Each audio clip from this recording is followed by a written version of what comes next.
have Carl Scott here all the way from Dunedin, better known to many people as the man in the cage, I think. Now Carl's brief was to end the day with end this part of the day with some inspiration, and I've heard Carl talk before, so I'd say that's not going to be too hard because Carl is very inspiring and a lot of fun to listen to. So without further ado, please welcome Carl.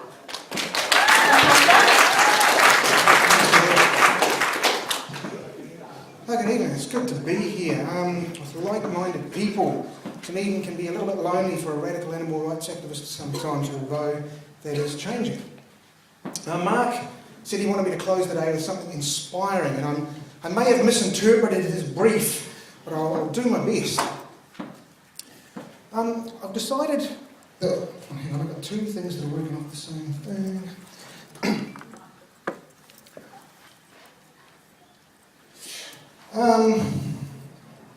They're both going to work at the same time. I'm going to advance this one manually.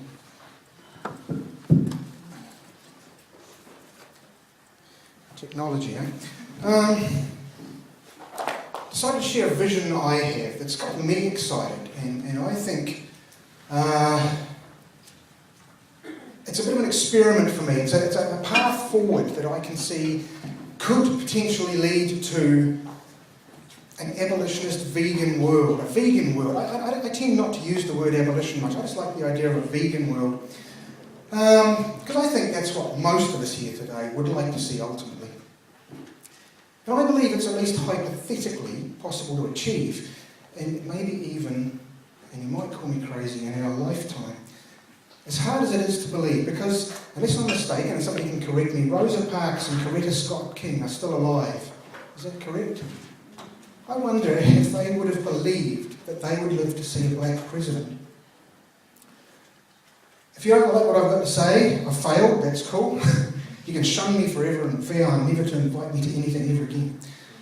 If you do like it, you can steal all or any of my ideas and use them. Or if you're sceptical or unsure, you can just watch and reserve judgment, and if it doesn't work out so good, you can say, oh, well, I had my suspicions. And if I fail, you can say, bloody idiot. It's what I've developed is sort of a concept. I've been trying to develop my own advocacy work. I've been coordinating the Safe Group in Dunedin. I was sort of forming my own group and finding my own direction. But this is definitely a work in progress, a discussion document, not a holy gospel. It's very early days. Now, I put my experiment into practice for the very first time on Tuesday night, just this last Tuesday. I showed Debbie's awesome documentary that we're going to watch later tonight, and then I followed that with a public talk entitled What We Can All Do to Help the Animals. And most of what I talked about was veganism and encouraging other people to become activism. We filmed the talk, and when I get back we'll edit it and I'm going to put it up on the net, and I want feedback from you guys. You can praise me, tear me to shreds, whatever, I don't care. I just want some honesty, what you think. What do you like, what don't you like, and what would you do different? There's actually not much new in my concept except the way it's arranged. It's a framework for how I'm doing my advocacy. And I believe, well, I've identified 6 key aspects. Is this microphone? Hold it a bit lower. A bit lower? Is that right? Yeah. Okay, cool, thanks. 6 key aspects or strands to what I'm doing. And some of us were already doing the same thing. I'm seeing it in other parts of the movement. All that's new in mine is perhaps it's the way it's arranged and a bit of an emphasis on different things. So those are the 6 steps as I see them. 1, appeal to the best self, build respect for animals, expose the problem, address the cause, speciesism, promote solutions, veganism and activism, and facilitate change. So let's look at each one and see what I mean. First one, appeal to our best self. I believe our job is to change hearts and minds, not behaviour. If you change hearts and minds, behaviour follows. I think it's important to appeal to people's best selves. I honestly think most people want to do the right thing. They just don't know what the right thing is. I'm sure some people are genuine assholes, but not many, and very few people are 100% bad and can never change. I was a freezing worker, most of you know that. I changed. Most of you ate meat at some stage in your life, you changed. Very few people are truly beyond reach. Some just take more work than others. Our job is to guide people to change. And sometimes that takes time, and we shouldn't feel like we've failed if they don't change quickly. We sow seeds, we leave them, we water the seeds. And as frustrating as it feels to us sometimes, they'll germinate when they're ready. Keep watering the seeds, don't flood them, they'll germinate when they're ready. In my talk, I asked the audience a question. How do you like to think of yourself? Good, caring, thoughtful, kind, or lazy, indifferent, selfish, unkind? Of course, the obvious, the answer's obvious. Everyone wants to think of themselves as good, and most people are, most of the time. But our entire culture fully supports animal use. They just don't see the problem. They take it for granted. We seem odd. So then I asked them another question. Are our daily actions and lifestyle choices, as they relate to animals, consistent with your self-image as a good person? You can see I was leading them into something. And I kept referring to their desire to be a good person throughout the talk. And I think that's an important strategy in activism. As long as it's authentic, we all love to be praised. Even if someone's a dirtbag, find something good about them. I was in my cage and one guy told me he just basically didn't care about chickens. I laughed and I told him at least he was honest. Lots of people say they care but don't. And when I did that, he warmed to me a bit. He was more willing to listen. It's hard to hate someone who's nice to you. But you don't have to be apologetic and compromise. Be honest, but look for the good in people, and sometimes they will rise to the occasion. Praise and encouragement make people willing to listen. Telling people they suck or they're bad always drives them away and sets up blocks. Sometimes we challenge people and we hope it will inspire them.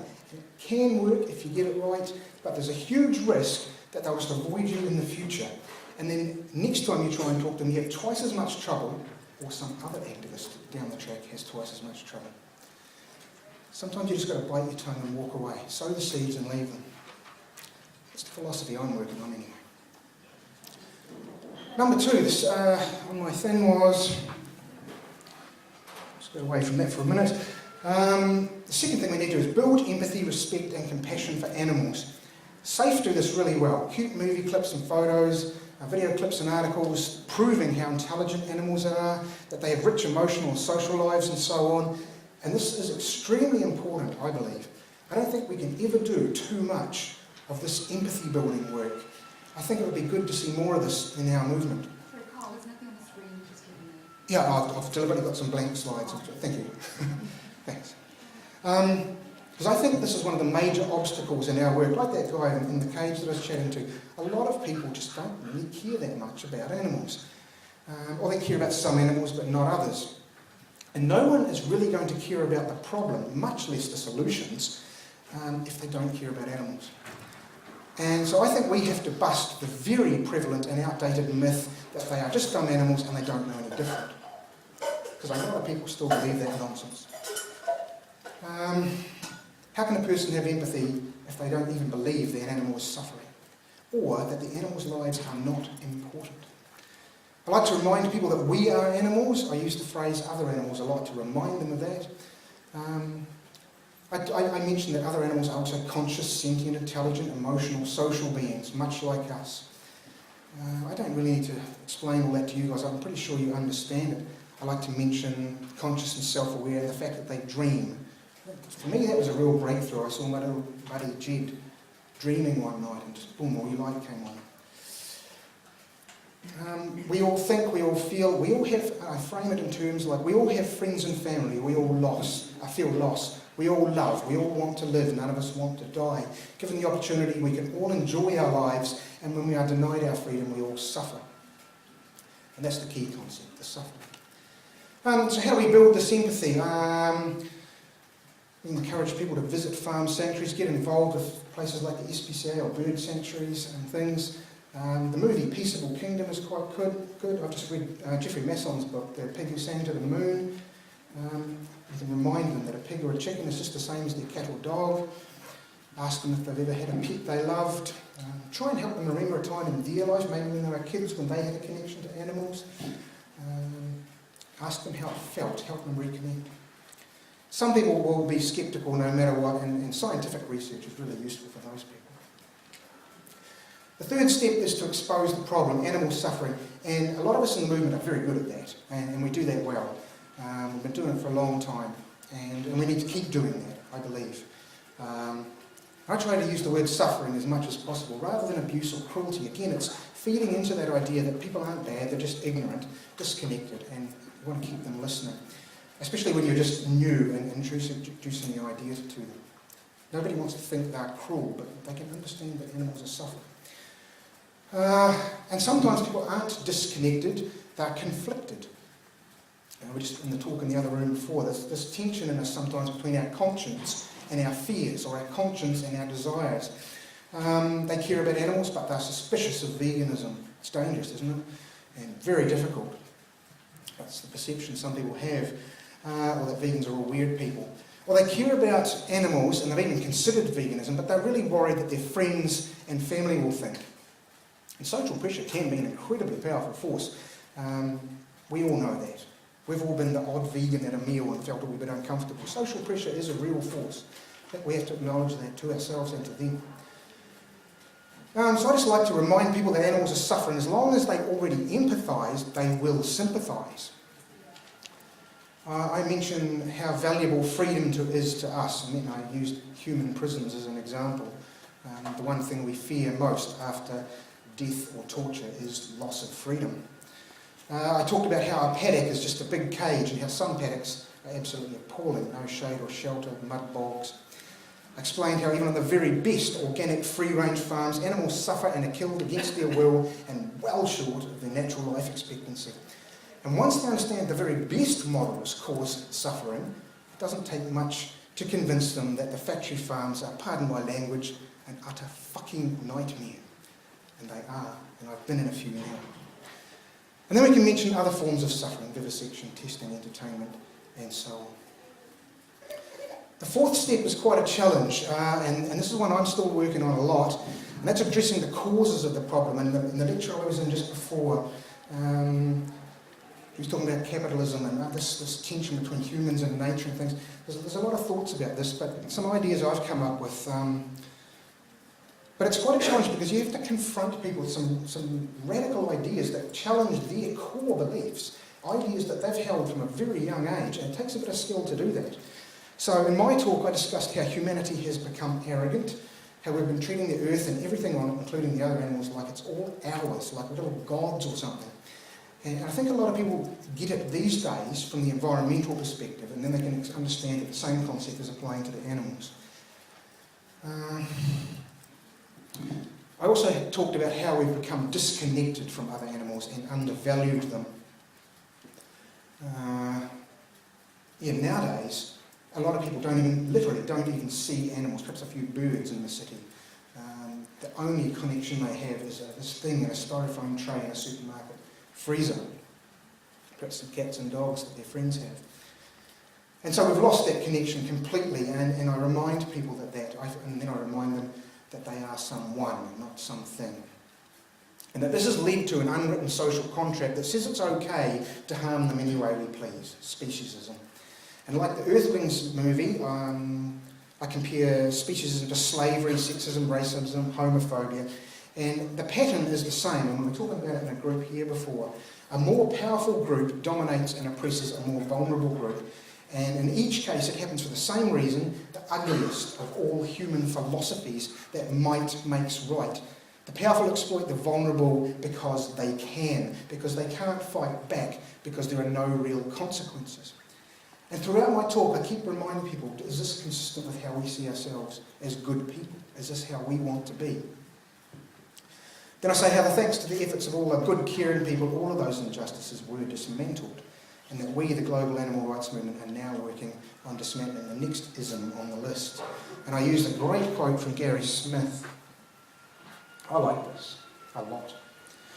150 years ago, they would have thought you're absurd if you advocated for the end of slavery. 100 years ago, they would have laughed at you for suggesting that women should have the right to vote. 50 years ago, they would have objected to the idea of African Americans receiving equal rights under the law. 25 years ago, they called you a pervert if you advocated for gay rights.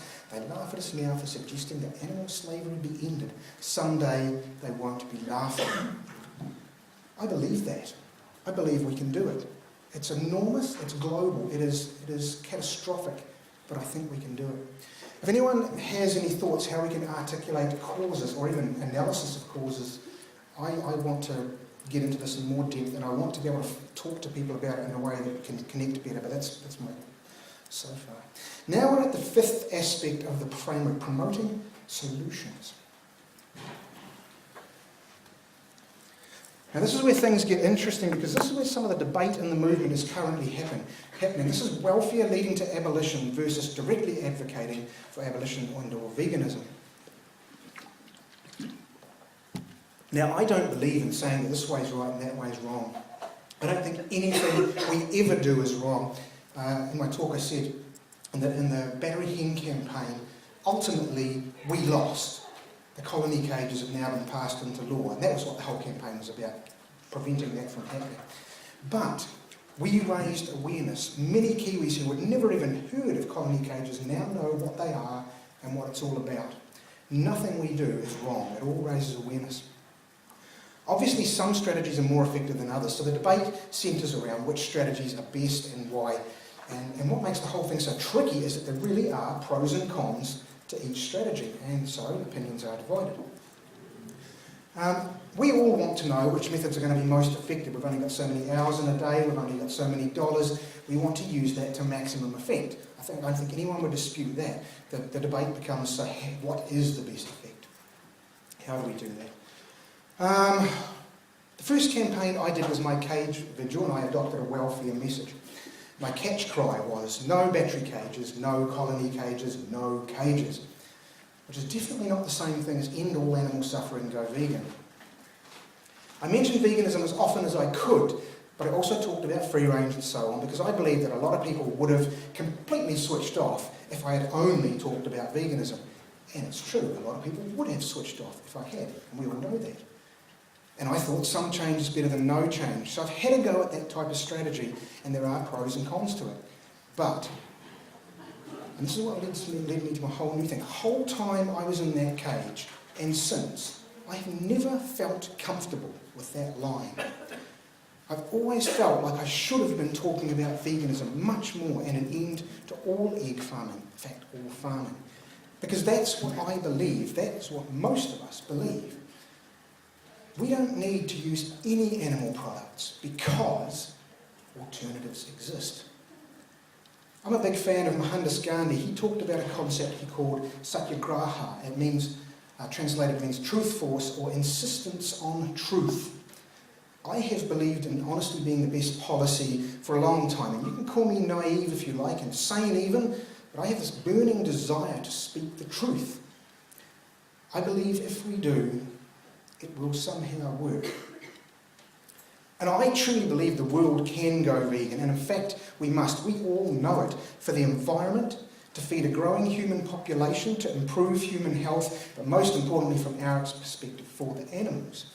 It's such a powerful and important truth. So I feel compelled to talk about it.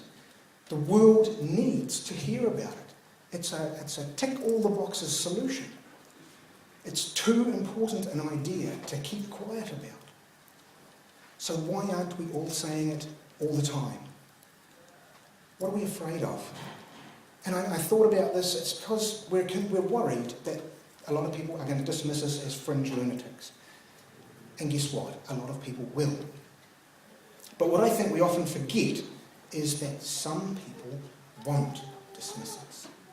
Some people will listen.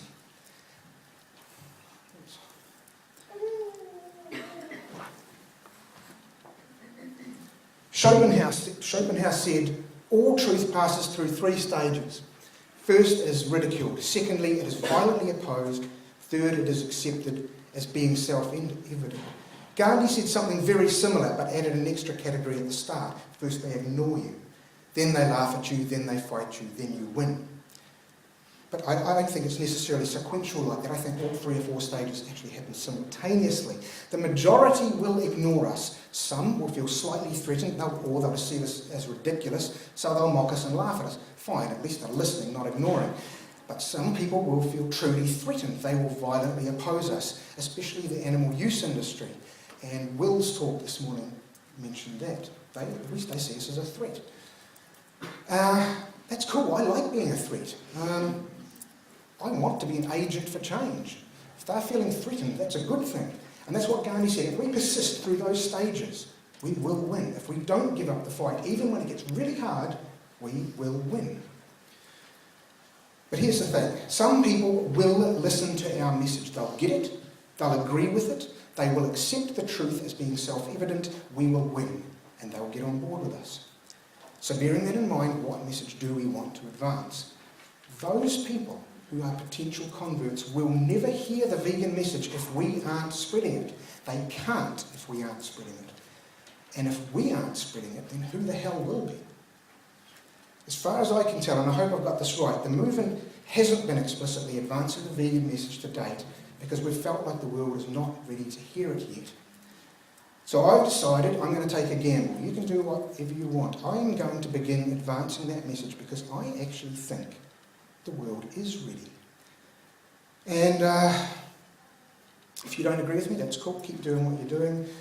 I love all you guys no matter what you're doing. And I'll keep working with you and supporting what you're doing. I'm going to have a go at this. And you can see how it goes. But if you agree the world is ready, and it's important to spread the word, I would like to see some people join me in this experiment. There are already, of course, some people doing it. I'm very impressed with, in fact, I admire him greatly, Jordan Wyatt. I'm watching him on Facebook and the internet, and I'm liking what he's doing. And I've heard bits and pieces about others. Emmy James, Claire is Vegan, Elizabeth Collins, and there's probably others I haven't even heard of. I admire them. To me, they are the new pioneers. I also love the work Jesse and Michael are doing with the Go Vegan material. And I love SAFE's Go Veg material. This is very cool. I'm a member of SAFE, and I would like to see more emphasis on this side of our advocacy. And there's others, of course, the Vegan Society, the Vegetarian Society, and so on. Speak Up for Animals, vegan stickers all over town in Wellington. That's real cool. And the other side of it is, if the world isn't ready, then I think we need to get it ready. And I may be wrong, but I don't believe we'll get the world really talking about banning this or abolishing that. I think the world needs to hear the vegan message explicitly and unambiguously and unapologetically. All use is unnecessary because a practical, pragmatic, realistic, feasible, affordable, environmentally friendly, compassionate, healthy alternative exists. It's such a strong message. It's wonder why we're afraid to say it sometimes. It's elegant in its simplicity. It's self-evident. It's the truth. So let's say it. And if we don't start now, then when do we start?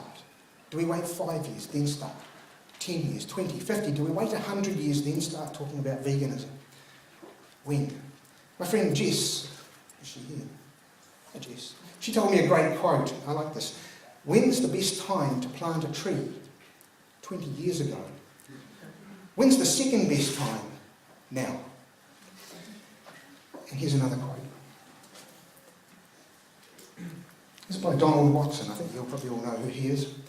A common criticism is that the time is not yet right for our reform. Can time ever be right for any reform unless it is ripened by human determination?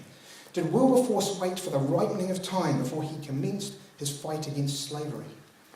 Martin Luther King was told by many sympathetic moderates that he should slow down and not push so hard. He responded with a very famous essay, Why We Can't Wait. The animals can't wait. The planet can't wait. We all know veganism makes sense, so much sense it's crazy. The challenge is to explain it to others so that they can understand it like we do. It all comes down to how we present it. If we get it wrong, they will write us off as nutters. If we do it right, the truth is undeniable. So I'm going to explain why and how I think vegan advocacy can work. I like quotes.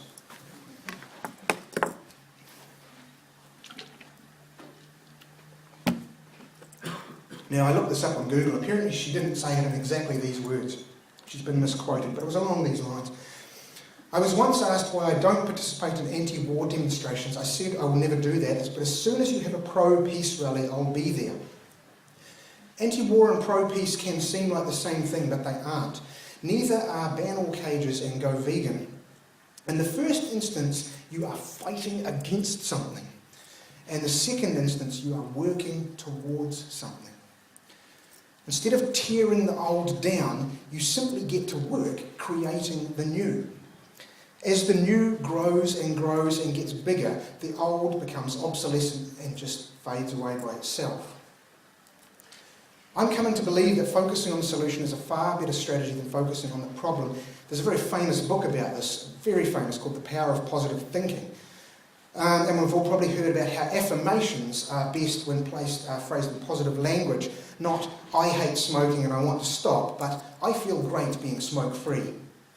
They say where attention goes, energy flows, the power of attraction and so on. Now, I'm not talking about mystical cosmic forces, but I do believe this principle works on a human psychological level. Instead of fighting against the exploiters in the government who are the most resistant to change, we target the good people who are most open to change. Other welfarist groups who care about animals, for example. I invited a couple of people from the Otago SPCA to come along to my recent talk to represent the organisation. I love the work they do rescuing animals and rehoming them. And two of them did. Grace, one of the top people in Dunedin, emailed me afterwards to say they got a couple of new volunteers to start working at their centre as a result. And Grace is really thinking about veganism now. Win-win. I invited people from other animal groups too. Jenny and Jordan from Invercargill have been doing some great work with the Seventh-day Adventists. They're vegetarian, and they've been trying to say, two minutes, oh my God,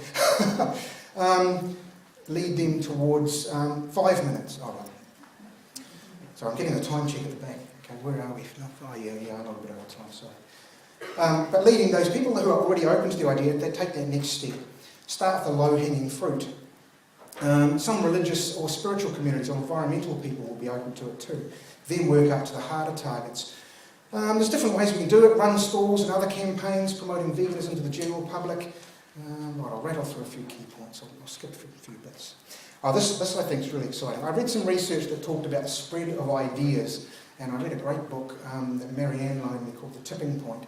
But some research was done that once a group in society, such as vegans or animal rights activists, who strongly hold a particular opinion, reach 10%, the idea spreads like flame through the rest of the group. That's the phrase that researchers used. And here's the other thing. In the last 2 years, I've helped with a few battery hen rescues. I think we've probably saved a total of about 50 hens, 25 per year, and it is a great feeling watching them get out of those little cages on grass for the first time. But if I help one person go vegan, then according to one of SAFE's fridge magnets, that saves 95 animals per year. And that is a bloody awesome feeling. Jesse and Michael gave me about 40 go vegan packs for my talk. At the end, 7 were left. If only 3 of those people go vegan and stay vegan, my efforts were worth it. If a person is 20-year-old when they go vegan, they stay vegan, live to be 70 years old, they will save 4,750 animals from lives of suffering. If I help 50 people go vegan over my lifetime, I have helped save nearly 250,000 animals from lives of suffering. And here's where it gets really exciting. It becomes, or has the potential to become, exponential. If I persuade 2 people to become vegan, then over time, each one of them encourages 2 people to go vegan, and so on. 1, 2, 4, 8, 16, 32, 64, 128, and suddenly it goes huge. And yet it starts with 1s and 2s. So I think we start now. It will start slowly, then it'll build. And the more of us doing it, the faster it'll build. And if the 10% thing is true, and it grows exponentially, I can't help wondering if we could actually achieve a vegan world in our lifetimes. Now, I'll see what bits I should mention, I should miss. Once enough people are vegan, abolition and legal reform will be a given. It'll happen. Politicians, there'll be so many of us that it's a given. Potential ag-gag laws probably won't even matter. I don't think we can be arrested for spreading veganism yet. As more people become vegan, demand for vegan products increases and demand for animal products decreases. As vegan products are more easy to obtain, it becomes easier to be vegan. So more people become vegan. So demand goes up again, so supply goes up, and it becomes easier. And this virtuous cycle begins, and it becomes easier and easier and more people do it. Once upon a time it was comparatively hard to be vegan, and that put people off. Some of you here may be like my friends Inga and Jeff, who remember about 25, 30 years ago, if you wanted soy milk, you got soybeans and made your own soy milk, and look at where we are now. And I know this is a weird social barometer, but I reckon when Oprah Winfrey does a two-part special about something, anything, you know it's becoming accepted into the mainstream. And she did a two-part special about vegan diet. Not veganism per se, but it's a good start. I think the world is ready to it, and at least some people are open to it. Times have changed. And if we promote it, that will accelerate. And those courageous people who are vegan, even though it wasn't easy, and I'm sure some of you are here today, you've been vegan a long time. Mark, you've been vegan a long time. There's a few of you here. You got us to where we are today, and I have enormous respect and admiration for you. And people around the back. Absolutely. You got veganism from somewhere where it was, you had to make your own soy milk to where it is today. And the animal rights and even the animal welfare movement has got us to point to the day where many people are now sympathetic to the problem of animal suffering. And I have huge respect for the people who have done that, the veterans of our movement, and I salute you too. There's nothing more powerful than an idea. His time has come, and I think the time has come to combine the two, veganism and animal rights activism. Maybe you've always wanted to. Since I've only been doing this a couple of years now, and right from the start I've wanted to. So I'm going to. Some will ignore us, some will oppose us, but some will get it and it will grow. Right. Is there anything else I want to mention? I was going to cover the strand 6, facilitating change, but I think you'll probably work out for yourselves what that sort of means. But we can start. I think we can start campaigning within that whole frame. That whole 6 aspects of campaigning can be done within a vegan advocacy context. I'm not exactly sure how that's all going to work, but I'm going to try. Yeah. It's a funny thing I was thinking about. When I was a kid, the first word I learned to write was stop. I can remember writing it over and over and over on a piece of paper on the kitchen floor. Maybe I was born to be an activist. But I don't like saying stop. As Laura and Anila said at the last conference, green light campaigns, red light campaigns. I want to do green light stuff. It feels better. I think we're less likely to have burnout, less likely to be stressed. It's positive and uplifting. We're building the new, not tearing down the old. And I think more people are willing to listen. I think that'll just about do it. So anything particularly worth mentioning? No, that'll do. Okay.